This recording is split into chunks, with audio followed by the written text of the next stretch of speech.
আমরা সকলে ওযু কিভাবে ভঙ্গ হয়ে যায়, ওযু ভঙ্গের কারণ আমরা জানি, কিন্তু ঈমান ভঙ্গের কারণ অনেকে জানি না। এমন কিছু কারণ আছে যে কারণগুলো যদি আপনার মধ্যে পাওয়া যায় তাহলে আপনার ঈমানটা ভেঙে গেল।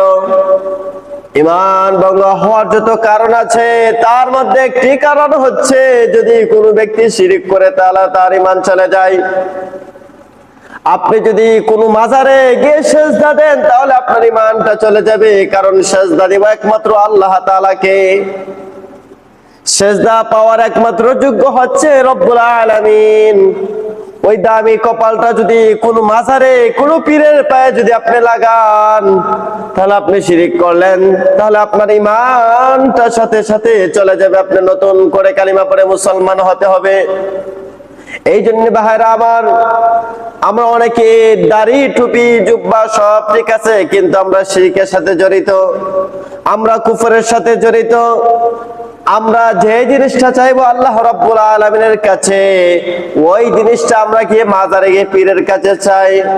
না না না ভাই, পীর আপনাকে সন্তান দিতে পারবে না, পীর আপনাকে টাকা পয়সা ধন দৌলত দিতে পারবে না।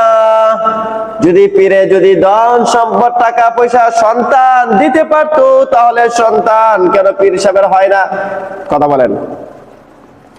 আপনারা মনে করতে পারেন পীর সাহেবের সন্তান দেয়, তাহলে পীর সাহেবের তো নিজেরই সন্তান নাই, তাহলে উনি যদি দিতে পারতো তাহলে ওনার সন্তান কোথায়?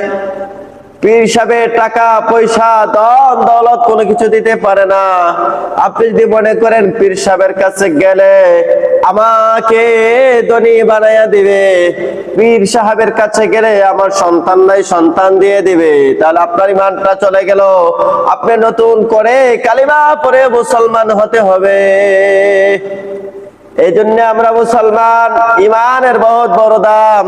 ঈমান যদি আপনার থাকে তাহলে একদিন না একদিন আপনার জান্নাতে যেতে পারবেন। আর আপনার ঈমানটা যদি চলে যায় শিরকের কারণে তাহলে আপনি পরকালে জাহান্নামের আগুনে জ্বলতে হবে।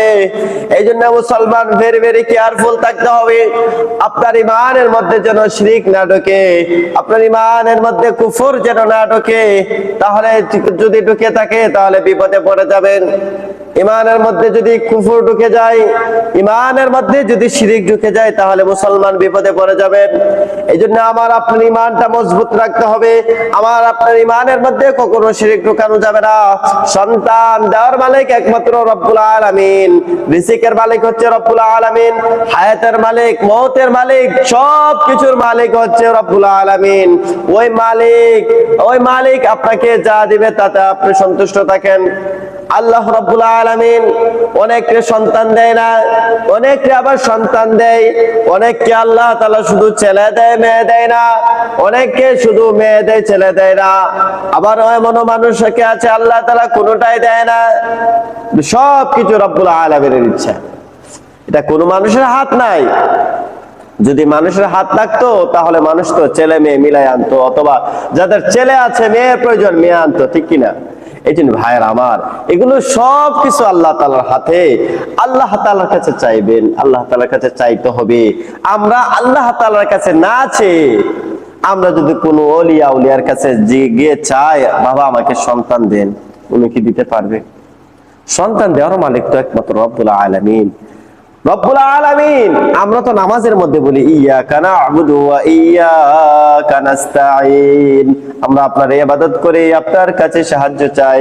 কিন্তু মসজিদ থেকে যখন আমরা বের হয়ে যাই তখন আমরা সাহায্য চাই দুনিয়ার মানুষের কাছে। আমরা নামাজের মধ্যে বলি সাহায্য চাই একমাত্র আপনার কাছে, সাহায্য চাই একমাত্র রব্বুল আলামিনের কাছে। আর মসজিদ থেকে যখন বের হয়ে যায় তখন সাহায্য চাই মানুষের কাছে, সাহায্য চাই এমন মানুষের কাছে যারা দিতে পারবে না। আরে ভাই, মানুষের তো কোনো ক্ষমতা নাই, মানুষের কোনো পাওয়ার নাই, সব পাওয়ার হচ্ছে রব্বুল আলামিনের। এই জন্য সন্তান যদি আপনার দরকার হয় আল্লাহর কাছে চাইবেন। ধন দৌলত টাকা পয়সা সবকিছু রব্বুল আলামিনের কাছে চাইবেন। আরে আপনি ওলিয়া উলিয়া কেরামের কাছে যাবেন, ওনাদের কাছ থেকে দোয়া নেবেন, ওনাদের রুহানি ফয়েজ নেবেন, কিন্তু আপনি ওনার পায়ে সিজদা করবেন না, ওনার মাজারে সিজদা করবেন না, উনি সন্তান দিয়েছে এমনটা মনে করবেন না। ওলিয়া উলিয়া কেরামের মাজারে যাবেন, দোয়া করবেন, দোয়া করবেন, তাতে কোনো নিষেধ নাই। আপনি আমার আলোচনার দ্বারা এটা বুঝবেন না যে আমি মনে মাজার বিরোধী, আমি মনে কবর, আমি মনে কি পীর বিরোধী। না না, হক্কানি পীরের কাছে মুরিদ হবেন, হক্কানি পীরের কাছে মুরিদ হবেন। আর যদি বন্ড পীরের কাছে মুরিদ হন তাহলে আপনার ইমানটা নিয়ে নিবে, ইমানটা নিয়ে নিবে। এই জন্য ভাই খুব সতর্ক থাকতে হবে। আল্লাহ রাব্বুল আলামিন যেন আমাদের সকলকে দিনের সহিহ দান করেন।